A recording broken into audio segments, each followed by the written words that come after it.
Break के बाद आप सभी का स्वागत है। बुलेटिन की शुरुआत करेंगे 25 मिनट में भारत की तमाम बड़ी खबरों के साथ। कृषि कानून के विरोध में दिल्ली के बॉर्डर पर चल रहे किसान आंदोलन को आज 100 दिन पूरे हो चुके हैं। किसान आंदोलन के 100 दिन पूरे होने पर किसान केएमपी ब्लॉक कर प्रोटेस्ट कर रहे हैं। 5 घंटे की नाकाबंदी के दौरान किसान हाथों में काली पट्टी बांधकर विरोध करते हुए नजर आए। किसान आंदोलन के 100 दिन पूरे होने पर किसान नेता राकेश टिकैत ने आंदोलन को समर्थन देने के लिए किसानों का आभार व्यक्त किया।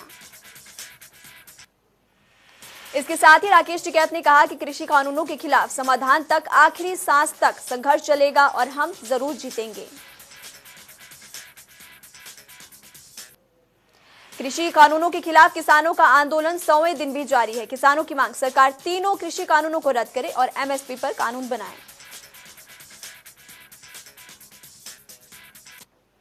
आपको बता दें कि 26 नवंबर साल 2020 को पंजाब और हरियाणा से निकले किसानों ने दिल्ली कूच किया था। रात में किसान तमाम मुश्किलों और हरियाणा पुलिस की चुनौतियों का सामना करते हुए सिंघू बॉर्डर पहुंचे।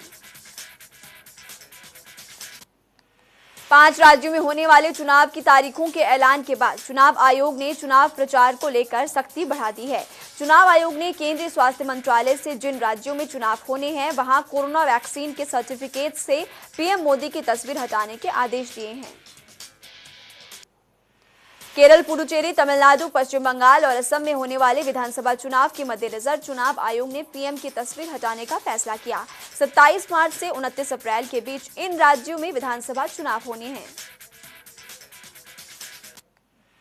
आपको बता दें कि कोरोना वैक्सीन के बाद लाभार्थियों को कोरोना वैक्सीन का सर्टिफिकेट दिया जाता है। इन सर्टिफिकेट्स पर पीएम मोदी की तस्वीर को लेकर चुनाव आयोग ने स्वास्थ्य मंत्रालय को आदेश दिए कि वो विधानसभा चुनाव के मुहाने पर खड़े राज्यों से इन तस्वीरों को हटा दें।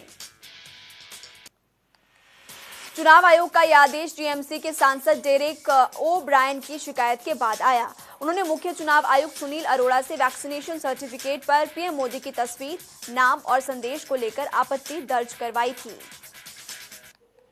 कोरोना वैक्सीन सर्टिफिकेट पर पीएम मोदी की तस्वीर को लेकर कांग्रेस नेता कपिल सिब्बल ने कहा कि सर्टिफिकेट पर देश के डॉक्टरों, स्वास्थ्य कर्मियों की तस्वीर होनी चाहिए। जब वैक्सीन की सुविधा नहीं थी, इस दौरान भी इन लोगों ने महामारी के संकट के बीच लोगों की मदद के लिए खड़े रहे थे।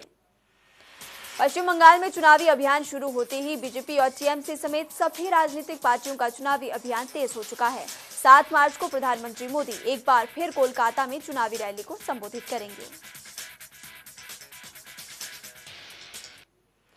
पश्चिम बंगाल में होने वाले विधानसभा चुनाव से पहले बीजेपी में बड़े चेहरों के शामिल होने का सिलसिला अभी भी जारी है।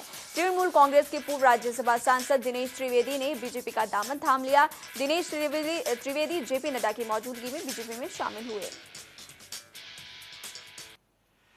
इस अवसर पर दिनेश त्रिवेदी ने कहा कि बीजेपी में आना सुनहरा पल है। उन्होंने कहा कि हम सार्वजनिक जीवन में इसलिए हैं क्योंकि जनता सर्वोपरि होती है। दिनेश त्रिवेदी ने कहा कि आज मैं सचमुच जनता के परिवार में शामिल हुआ हूं। इसका मकसद है जनता की सेवा। उन्होंने कहा कि मैं इससे पहले जिस पार्टी में था वहां पर सिर्फ एक ही परिवार की सेवा होती थी, जनता की नहीं। पहले चरण में पश्चिम बंगाल की 294 में से 30 सीटों पर 27 मार्च को वोटिंग होनी है, जिसको लेकर सभी पार्टियां उम्मीदवारों के नाम पर मंथन कर रही है। आपको बता दें कि बंगाल में कुल 8 चरणों में चुनाव होंगे। भारतीय जनता पार्टी भी जल्द ही पश्चिम बंगाल चुनाव के मद्देनजर अपनी उम्मीदवारों का ऐलान करेगी। जानकारी के मुताबिक प्रत्याशियों के नाम को लेकर गुरुवार को देर रात तक बीजेपी नेताओं की बैठक हुई। असम विधानसभा चुनाव के लिए भारतीय जनता पार्टी ने उम्मीदवारों की पहली लिस्ट जारी कर दी है। मुख्यमंत्री सर्बानंद सोनोवाल माजुली विधानसभा में चुनाव लड़ेंगे। हेमंत बिस्वा शर्मा जालुकबरी सीट से चुनाव लड़ेंगे। असम में बीजेपी 92 सीटों पर चुनाव लड़ेगी, तो वहीं बीजेपी की सहयोगी पार्टी असम गण परिषद यानी कि एजीपी 26 सीटों पर अपने उम्मीदवार उतारेगी, जबकि यूनाइटेड पीपल्स पार्टी यानी कि यूपीपी की 8 सीटें दी गई है।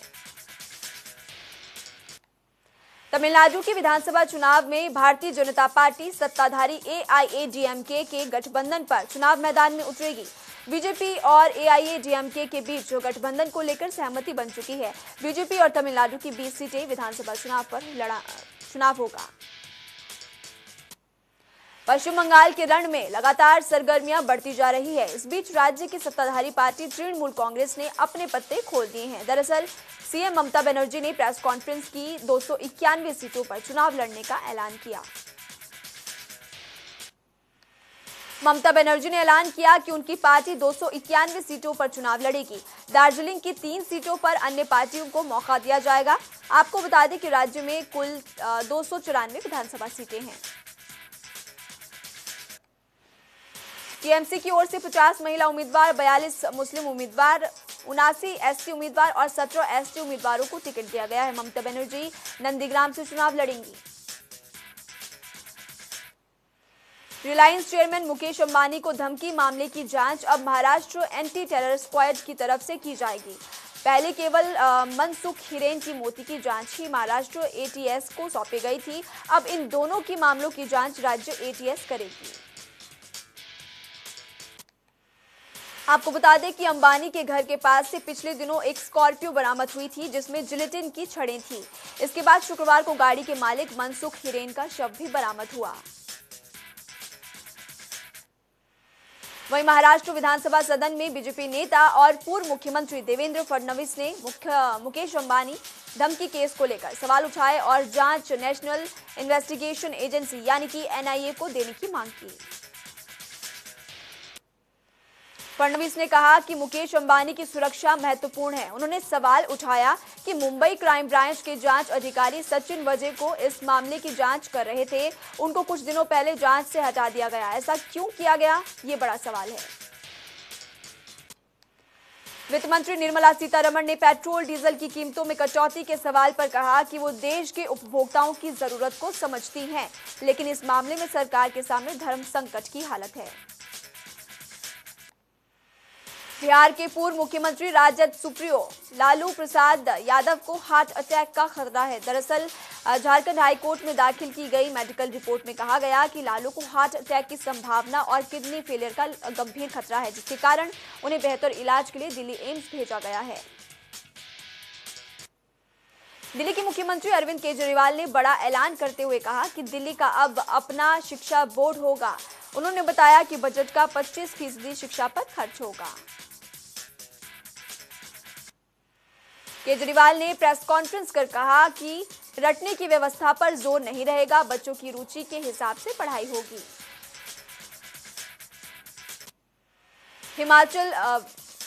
फिल्म निर्माता अनुराग कश्यप, उनके सहयोगी और एक्ट्रेस तापसी पन्नू के परिसरों पर आयकर विभाग के छापे एवं तलाशी के दौरान जांच एजेंसियों को करोड़ों रुपए के हेरफेर का पता चला है। आयकर विभाग ने अपने बयान में कहा कि सर्च के दौरान इन प्रोडक्शन हाउस के आय और शेयर में बड़े पैमाने पर हेराफेरी के सबूत मिले हैं। विभाग ने कहा कि आयकर विभाग को 350 करोड़ रुपए की टैक्स गड़बड़ी का पता चला है। एक तरफ देश के ज्यादातर हिस्सों में तापमान में इजाफा हो रहा है, वहीं लगातार मौसम विभाग की तरफ से कई इलाकों में बारिश और बर्फबारी की चेतावनी भी जारी की गई है। 6 से 7 मार्च तक पंजाब में हल्की बारिश की संभावना है। 7 मार्च को हरियाणा, चंडीगढ़, दिल्ली, पश्चिम उत्तर प्रदेश में गरज के साथ हल्की बारिश और ओले पड़ने की आशंका जताई गई है। मौसम विभाग के पूर्वानुमान के मुताबिक हिमाचल प्रदेश और उत्तराखंड के अधिकांश हिस्सों में भी बारिश और बर्फबारी की संभावनाएं लगातार जताई जा रही है। नेपाल पुलिस की गोली से एक युवक की मौत और दूसरे के घायल होने की घटना से बॉर्डर पर भारी तनाव देखने को मिला। वहीं लोगों के आक्रोश को देखते हुए भारी संख्या में पुलिस बल भी तैनात की गई। मौके पर मोर्चा संभालते हुए ग्रामीणों डीएम एसपी ने को देखते हुए एक मामला शांत करवाया गया, जिसके बाद इन दोनों के पक्षों में देश के अधिकारियों के बीच बैठक भी हुई। इनमें कई मुद्दों पर चर्चा हुई। उधर एसएसबी ने पूर्व रिपोर्ट केंद्र सरकार को भेजी है। इस बीच लखीमपुरी खीरी में भी नेपाल सीमा पर सतर्कता बढ़ा दी गई है, जबकि घायल को लखनऊ में इलाज के लिए भर्ती करवाया गया। इलाहाबाद हाईकोर्ट ने लगभग 14 साल जेल में बिताने के बाद हत्या के आरोप में आजीवन कारावास की सजा भुगत रहे कैदी को बरी कर दिया है। इसके साथ ही 2 आरोपियों को भी बरी किया गया। आपको बता दें कि कोर्ट ने बिना ठोस सबूत के पुलिस रिपोर्ट के आधार पर तीनों को आजीवन कारावास की सजा सुनाई थी। हाईकोर्ट ने कहा कि घटना के समय चश्मदीद गवाहों की मौजूदगी संदिग्ध है। अखिलेश यादव ने किसानों के कानून के मसले पर केंद्र के साथ उत्तर प्रदेश की योगी आदित्यनाथ सरकार को घेरा। उन्होंने कहावत के जरिए कहा कि यूपी में दिन दिहाड़े दुष्कर्म होता है और प्रदेश में अंधेर नगरी चौपट राजा का राज है। उत्तर प्रदेश में अपराधियों और माफियाओं के खिलाफ सरकार का एक्शन लगातार जारी है। इसी कड़ी में प्रयागराज विकास प्राधिकरण ने भदोही के ज्ञानपुर विधानसभा सीट से बाहुबली विधायक विजय मिश्रा के अवैध कॉम्प्लेक्स विजय टावर को ध्वस्त कर दिया। आपको बता दें कि अल्लाहपुर इलाके में पुलिस चौकी के ठीक सामने 4 मंजिला कॉम्प्लेक्स अवैध रूप से बनवाया गया था। उन पर आरोप है कि रेजिडेंशियल 2 मंजिला का नक्शा पीटीए के पास करवाया गया था, लेकिन बेसमेंट को मिलाकर 4 मंजिली अवैध इमारत विजय मिश्रा ने खड़ी करवा दी। हरियाणा विधानसभा के बजट सत्र का आगाज हो चुका है। सत्र की शुरुआत शुक्रवार दोपहर राज्यपाल के अभिभाषण के साथ हुई। वहीं सदन की कार्यवाही सोमवार तक के लिए स्थगित की गई है।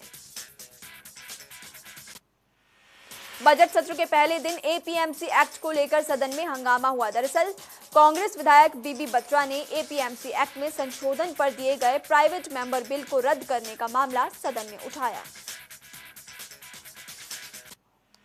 वहीं बजट के पहले दिन ही कार्रवाई के बाद प्रदेश के मुख्यमंत्री मनोहर लाल मीडिया से मुखातिब हुए। सीएम ने सबसे पहले कांग्रेस पर तंज कसा और कहा कि कांग्रेस अविश्वास प्रस्ताव लेकर आना चाहती थी, लेकिन वो खुद ही भूल गई कि उनको अविश्वास प्रस्ताव लाना है। बहादुरगढ़ में 54वीं सीनियर और 46वीं जूनियर स्टेट स्विमिंग चैंपियनशिप शुरू हो चुकी है, जिसमें 1500 मीटर स्विमिंग में पवन कुमार ने स्वर्ण पदक जीता। वहीं लड़कियों के ग्रुप में झज्जर के प्रियांशु ने 1500 मीटर में गोल्ड मेडल हासिल किया। आपको बता दें कि जूनियर टेस्ट स्विमिंग चैंपियनशिप में प्रदेश भर के 500 तैराक हिस्सा ले रहे हैं। इस प्रतियोगिता के विजेता सीनियर तैराक नेशनल स्विमिंग में भी भाग लेंगे। सरकारी नौकरियों में फर्जीवाड़ा रुकने का नाम नहीं ले रहा। ताजा मामला पानीपत के खाद्य एवं आपूर्ति विभाग से जुड़ा हुआ है, जिसमें फर्जी मार्कशीट के सहारे क्लर्क की नौकरी हासिल कर लेने की बात सामने आई। दरअसल आरटीआई एक्टिविस्ट यशपाल मलिक ने एक आरआईटी लगाई थी, जिसके जवाब में मिली जानकारी के मुताबिक साल 2013 में हुड्डा सरकार ने 89 क्लर्क खाद्य आपूर्ति विभाग में नियुक्त किए थे। हालांकि इस दौरान एक शख्स ने 10वीं के फर्जी प्रमाण पत्र के जरिए नौकरी हासिल की।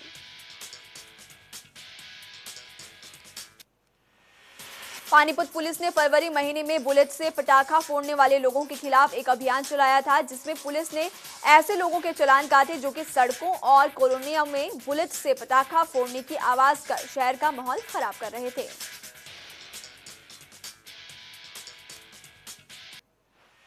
इस अभियान के जरिए पानीपत पुलिस ने 155 बुलेट के 15,50,000 रुपए के चालान काटे और कई बाइक को इंपाउंड भी किया गया। पानीपत पुलिस अभी भी ऐसे लोगों के खिलाफ सख्ती बरत रही है।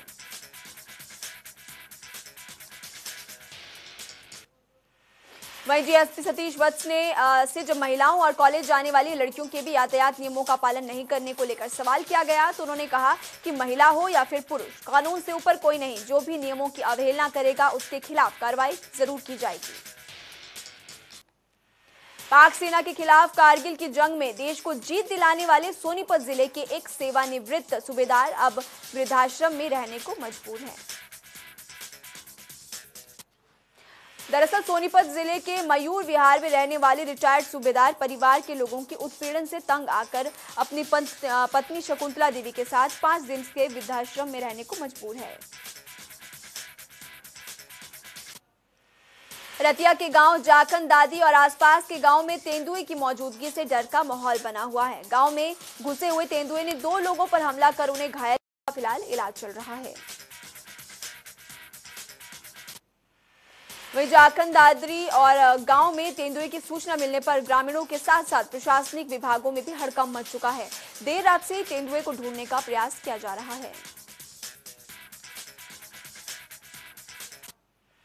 फिलहाल सभी विभागों की टीमें और ग्रामीण अपने स्तर पर तेंदुए को ढूंढने में लगे हुए हैं। इस वक्त खेतों में गेहूं की फसल भी ऊंची हो चुकी है, जिससे तेंदुए के फसल में छिपे होने की आशंका है।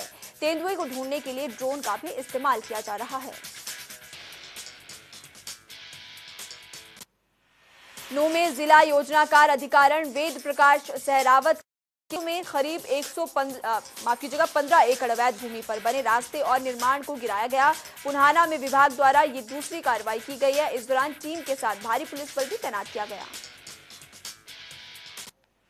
वहीं डीटीपी विभाग की कार्रवाई से शहर में अवैध कॉलोनी बना रहे प्रॉपर्टी डीलर से हड़कंप मच चुका है। डीटीपी टीम ने बिना विभाग की अनुमति के निर्माण करने पर कड़ी कार्रवाई की चेतावनी भी दी।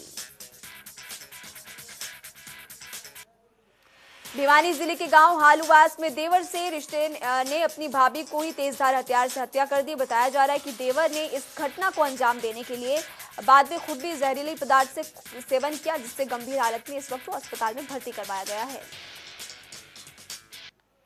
वही जानकारी मिलने पर पुलिस मौके पर पहुंची और कार्रवाई शुरू की। घटना की गंभीरता को देखते हुए भारी पुलिस मौके पर तैनात किया गया। पुलिस हत्या के कारण का पता लगाने में जुटी हुई है। चंडीगढ़ के हल्लो माजरा फॉरेस्ट एरिया में एक 6 वर्षीय बच्ची का शव बरामद हुआ। बच्ची शुक्रवार शाम से ट्यूशन के लिए गई थी, लेकिन उसके बाद नहीं लौटी। पुलिस ने जांच शुरू की। रेवाड़ी में कंपनियों से निकलने वाले कबाड़ के गोदाम में भीषण आग लग गई। आग लगने के कारणों का पता फिलहाल नहीं चल पाया है। घटना रेवाड़ी बावल मार्ग पर करनावास गांव के पास हुई। कोरोना संकट से अर्थव्यवस्था को बाहर निकालने के लिए मुख्यमंत्री जयराम ठाकुर ने हिमाचल विधानसभा में अपनी सरकार का चौथा बजट पेश किया। सीएम ने बजट भाषण में कहा कि हिमाचल की जीडीपी में गिरावट आई है और साल 2021-22 के लिए 9,405 करोड़ रुपए का योजना आकार रहेगा। हिमाचल प्रदेश में साल 2021-22 के लिए सभी क्लास 1 कर्मचारियों को अपनी संपत्ति और आय का ब्यौरा सरकार को देना होगा। हिमाचल बजट में सब्जी मंडियों के निर्माण और विस्तार के लिए 200 करोड़ रुपए, प्राकृतिक खेती के लिए 20 करोड़ रुपए और कृषि और बागवानी विश्वविद्यालय में शोध के लिए 5-5 करोड़ रुपए का प्रावधान किया गया है।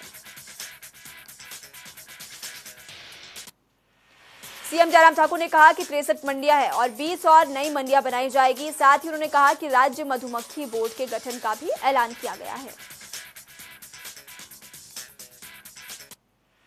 हिमाचल में बागवानी के लिए 543 करोड़ रुपए का प्रावधान किया गया है। पशुपालकों के लिए 5 करोड़ रुपए का प्रावधान और गृहिणी सुविधा योजना के तहत 20 करोड़ रुपए का खर्च किया जाएगा। और सीएम जयराम ठाकुर ने दुग्ध खरीद मूल्य 2 रुपए बढ़ाने का भी ऐलान किया।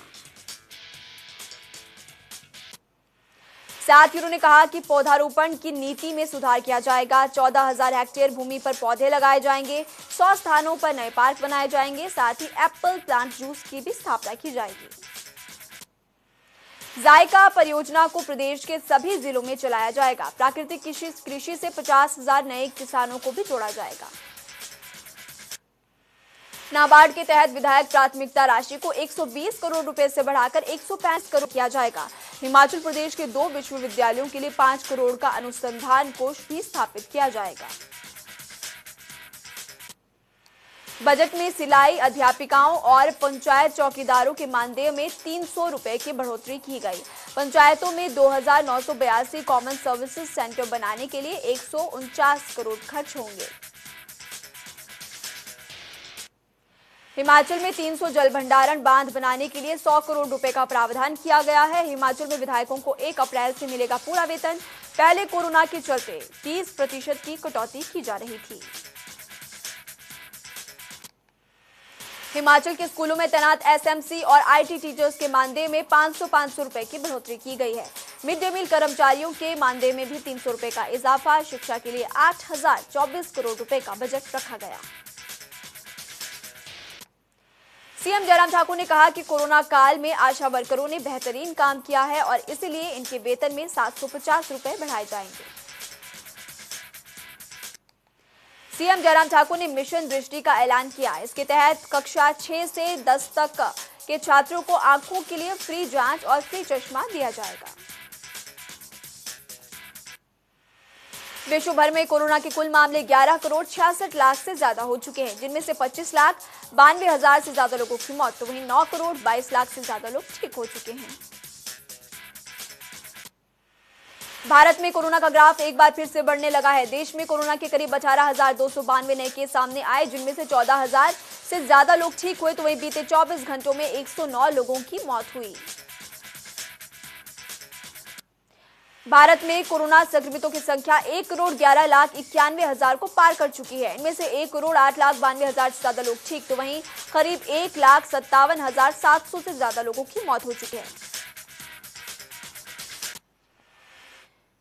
चलिए, इस बुलेटिन में अभी के लिए फिलहाल इतने। वक्त हो चला एक छोटे से ब्रेक का, कहीं मत जाइएगा, देखते रहिए जनता टीवी, क्योंकि जनता टीवी आपकी ताकत।